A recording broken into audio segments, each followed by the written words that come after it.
Hello and welcome back to the 67 Hail Hail YouTube channel. Like and subscribe if you like our content. We have regular videos now going up on the channel with all sorts of topics, all sorts of people involved. I'm one of them.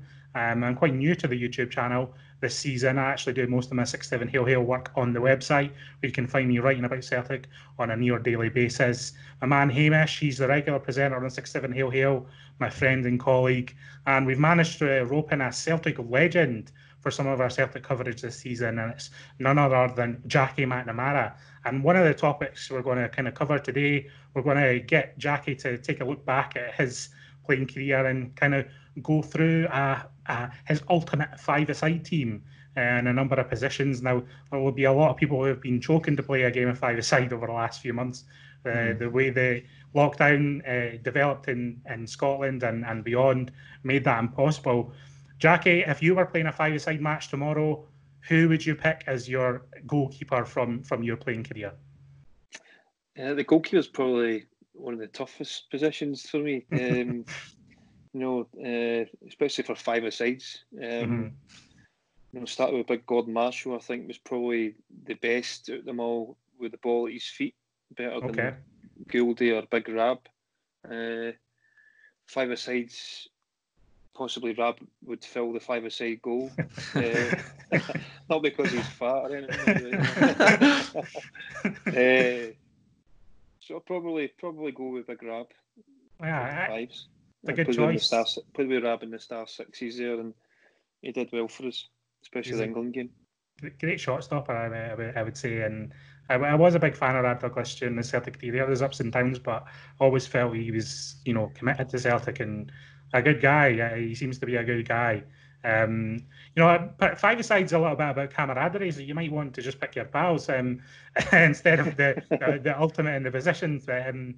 What about kind of for the filling out the rest of the team? You'd probably want a defensive choice in there, kind of someone to guard Big Rab, or as it's five-a-side, you just go all out attack. Jackie, who did you go for as your second pick? I actually probably would go out attack. I think I've got versatility in my team. Okay. There's nobody more versatile than Big Sutty. Exactly. So he's a very good choice. Centre back, he can get forward. I'd like good movement in my team, and I think they would rotate quite well. I think Sutty there, McStay.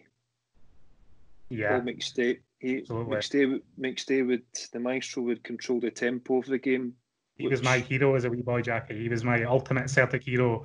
He was the man who made me dream of Celtic. So I'm glad you picked him.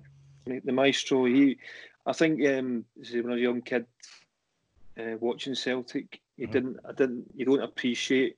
I know when Paul was sort of later on in his career, how why he was called a maestro until you took part in training or a game with him.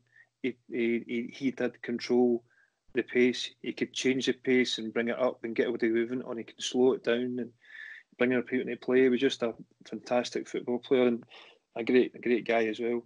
Was he the kind of character on the training ground that you would say kind of set an example? I know he did become the captain, and did he kind of raise standards in Celtic training? Because he always seemed to be a player who could play at the real elite level, and I'd imagine that team at that time, and especially with you coming into the team under Tommy Burns, kind of looking up to a player like Paul McStay as someone who represents football at that level.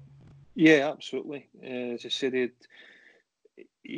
his commitment and his desire, even training for an Old Firm game, we were down at Seamill playing in a little tiny area, young v old, and Gaffer and Starkey were playing as well, and the tackles were flying in, and I think Paul had caught Boydie and ended up getting a few stitches day before a game. But just that willingness to win, it didn't matter what it was, and to say that's why he'd be in my team, because he'd be desperate to win it. And on Sutton, he could even do the punditry after the five-a-side game, Jackie. Did Sutton always have that personality in the dressing room that we know and love now, in terms of that brash outspokenness? Was he always that kind of player? He was like that on the pitch when I watched him as a fan. But what was he like in the dressing room? Was he as outspoken as he is these days? worse. He was worse. He's actually a very intelligent lad, sort of, but he's a wind-up merchant. Yeah, he certainly is. You know, every day he'd be in there and pointing out somebody in the dressing room that's got something wrong with him or something's not quite right. But you know, he was first and foremost, he was a top player. You know, wherever he played, he was intelligent. He knew how to bring people into play. He knew how to, when it was right time to get a foul. When it, you know, I thought he was a very, very influential player for the team, along with Tomo and Alan Thompson. You know, he was kind of one of my favourites as well. Tomo, the amount of goals, important goals he scored. But, unbelievable. Yeah. And so you've gone with Rab Douglas, you've gone with Sutton, you've gone with Paul McStay. Is Thompson your next pick, or do you have someone else in mind here? Tomo's really unlucky. I've got Lubo. Lubo's the next one. If you, I mean, I love Thompson as well, but yeah, as soon as you say the name Lubo, you know, that comes right to near the top of the list. I would imagine. Again, with Lubo, you know, he came there in his 30s, and everybody was like, "Who's this old guy? Who's this?" But see, when you come up against him in training, because I defy anybody to tell me what foot he was. You know, you can both feet. You can just take a corner and score for a corner with both feet, free kicks, and he'd a way of doing it 1v1s. You're doing 1v1s in a close area, and he could chop you for fun. You know, he put it that way, and he done it in a way you could not get near. You seen it in the Old Firm game when he done it to Fernando Eriksson. He put it back across there and he reversed it into the near side, because it was very, very difficult to read and to defend against. What's it like? But you know, you talked there a bit about the perception of Lubo coming into the club. What's it like when the club sign a player that nobody has a clue about? Is there a little bit of like kind of excitement about seeing them in training for the first time? Is there trepidation? Does everyone just get on with it? I'd imagine you're talking about Lubo there. Was it just apparent from his very first day in training that he was a player, if you will? Yeah, you can just tell as soon as the ball comes to them, they'll do something. And you know, again, it's maybe how it was or how it is in our country, because I'm not a name or a well-known name. But in France, you know, I always remember when we played Ryan Giggs' testimonial. One of the lads, it was actually Liam Miller, God bless him, went up to Cantona. He'd swapped strips with Eric Cantona, and Cantona's, "No, I want Moravcik's top." You know, and Zidane, Zidane, they absolutely loved Lubo when they played against him, and he based his game on Lubo, Zidane. So although we didn't know him, people knew him. Yeah, certainly people knew him. And you look at his goals and his goals over the years, were just incredible. Getting goosebumps there, hearing about Zidane basing his game on Lubo. That's the kind of thing every Celtic fan wants to hear. Now, you've picked your four so far, all top picks. I think I can guess who your last pick's going to be, but you might want to confirm it for us, Jackie. Yeah, usually wears a crown.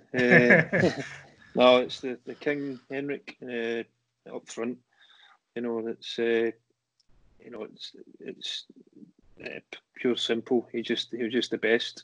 You know, I think in my 10 years at Celtic, Celtic's always had good forward attacking players, strikers, midfielders. You know, when I first came in, it was Van Hooijdonks and Cadettis, Andy Toms, De Canios. You know, but Larsson for me is just John Hartson. John Hartson, Big John. Larsson was the best. I don't think you'll find anyone watching this disagreeing with you there. Hamish, I'm going to put this to you here. Jackie's just picked his five-a-side team. He's picked Rab Douglas. He's picked Big Chris Sutton as the versatile attacking and defensive choice. He's picked the maestro, Paul McStay. An excellent pick in this team, I would say. Perhaps my favourite. Then you've got Lubo, Zidane's idol himself. And then you've got the King, Henrik Larsson. If that five lined up against you, Hamish, on the five-a-side pitch, what would be your thoughts? I'd be a little bit worried, put it that way. Lot of firepower. I was just thinking there, I'm feeling incredibly young, guys, because I saw none of those players ever play for Celtic. Does that not make you guys feel old? Yes. But I got my first season ticket was I think Strachan's first season, so I maybe got Alan Thompson for for 6 months, but in terms of Jackie's team, got to see none of them. So, I mean, the kind of comparison you always hear is, Moravcik and Nakamura. Is that a fair comparison, Jackie? I mean, for what I'd seen, Nakamura was very, very gifted.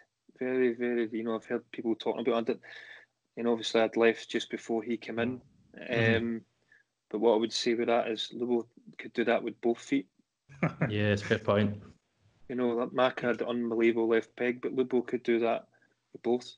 He could do it with his hips and every part of his body as well. You could do it with everything.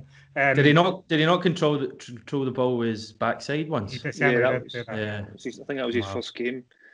That was his first game, but it's such a joy for the game. Lubo, he made you enjoy his football and enjoy scoring unbelievable goals. For him, I always remember one time where he was practicing free kicks at the edge of the 18 of the D, and he's went up and bent one in the top right hand corner with his right foot, and he started laughing. He said, "This is like a penalty. You should always score here." And in fact, Henrik was standing next to us. The two of us are laughing, and up took his left foot and done the exact same in the other corner. It was just incredible. So when you see it on a Saturday in the match, we've seen it every day, similar to Larson. Well, what a joy.